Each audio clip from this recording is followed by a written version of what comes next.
ಇವತ್ ನಾವು ನಂಜಮ್ಮ ಕಲ್ಯಾಣ ಮಂಟಪದಲ್ಲಿರುವ ಬಜಾರಿಗೆ ಬಂದಿದೀವಿ. ಹಾಗೆ ಇಲ್ಲಿ ವ್ಯೂ ಚೆನ್ನಾಗಿತ್ತು, ಅದಕ್ಕೆ ಸ್ವಲ್ಪ ವಿಡಿಯೋಸ್ ಕ್ಲಿಕ್ ಮಾಡಿದೀನಿ.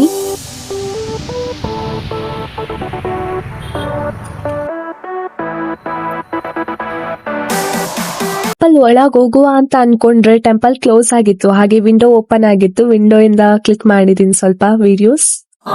ಇಲ್ಲಿ ಬಜಾರ್ ಹೊರಗಡೆನೆ ಹಾಕಿದ್ದಾರೆ, ಎಲ್ಲದಕ್ಕೂ 140 ರೂಪೀಸ್ ಅಂತ. ಹಾಗೆ ನಾನು ಒಳಗ್ ಹೋಗಕ್ಕಿಂತ ಮುಂಚೆನೆ ಲೇಡೀಸ್ ಎಲ್ಲ ಸ್ಟಾರ್ಟ್ ಮಾಡ್ಕೊಂಡ್ ಬಿಟ್ಟಿದ್ರು ಶಾಪಿಂಗ್ ನ.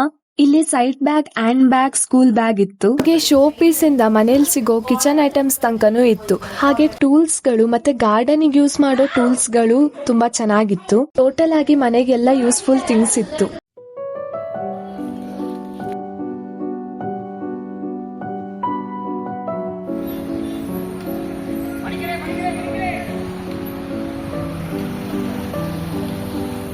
ಸಂಪಿಗೆ ಕಟ್ಟೆಲಿರೋ 150 ರೂಪೀಸ್ ಅದು ಒಂದ್ ಬಜಾರಿಗೆ ಬಂದಿದ್ವಿ. ಇಲ್ಲಿ ಎಲ್ಲಾ ಬಟ್ಟೆಗೂ 150 ರೂಪೀಸ್. ಚಿಕ್ಕ ಮಕ್ಕಳ ಬಟ್ಟೆಯಿಂದ ಹಿಡಿದು ದೊಡ್ಡವರ ಹಾಕೋ ಎಲ್ಲಾ ಬಟ್ಟೆಗಳು ಸಿಗುತ್ತೆ. ನನಗ್ ನೈಟ್ ವೇರ್ಸ್ ತುಂಬಾ ಇಷ್ಟ ಆಯ್ತು.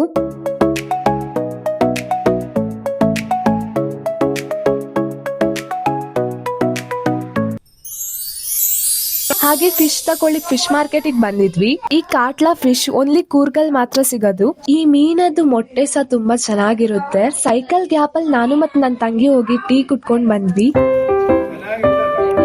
ಯಾಕೆ ಫೋನ್ ಮಾಡ್ಬೇಕು ದಾಡನಿಗೆ? ಸುಮ್ನೆ ಸಾಕಾಯ್ತಾ ನಿನಗೆ? ಸಾಕಾಯ್ತು. ಗಾಡಿಯಲ್ಲಿ ಹೋಗಕ್ಕೆ ನಡಿಯಕ್ ಆಗ್ತಿಲ್ವಾ? ಇಲ್ಲ. ನೀ ಸ್ಟ್ರಾಂಗ್ ಗರ್ಲ್ ಅಲ್ವಾ? ಇಲ್ವಾ? ನೀನ್ ವೀಕಾ? ಹಾಗೆ ಸಾಕಾಯ್ತಂತ ಎತ್ಕೊಂಡಿದ್ದೆ. ಆಂಟಿ ಗಸಗಸೆ ಮನೆಯಿಂದ ಗಸಗಸೆ ತೆಗಿತಿದ್ದಾರೆ, ತಂದಿದ್ದಾರೆ ನೋಡಿ. ಇಲ್ಲೇ ಕ್ಯೂಟ್ ಆಗಿ ನಡ್ಕೊಂಡು ಹೋಗ್ತಿದಾರಲ್ವಾ, ಮನೇಲಿ ಇವ್ರ ಜಗಳನೆ ಮುಗಿಯಲ್ಲ. ಹೊಸದಾಗಿ ಯಾರಾದ್ರೂ ನೋಡ್ತಿದ್ರೆ ನನ್ನ ಸಬ್ಸ್ಕ್ರೈಬ್ ಮಾಡ್ಕೊಳ್ಳೋದ್ ಮರಿಬೇಡಿ. ಓಕೆ, ಬಾಯ್ ಬಾಯ್. ಮುಂದಿನ ವ್ಲಾಗ್ ಅಲ್ಲಿ ಸಿಗುವ.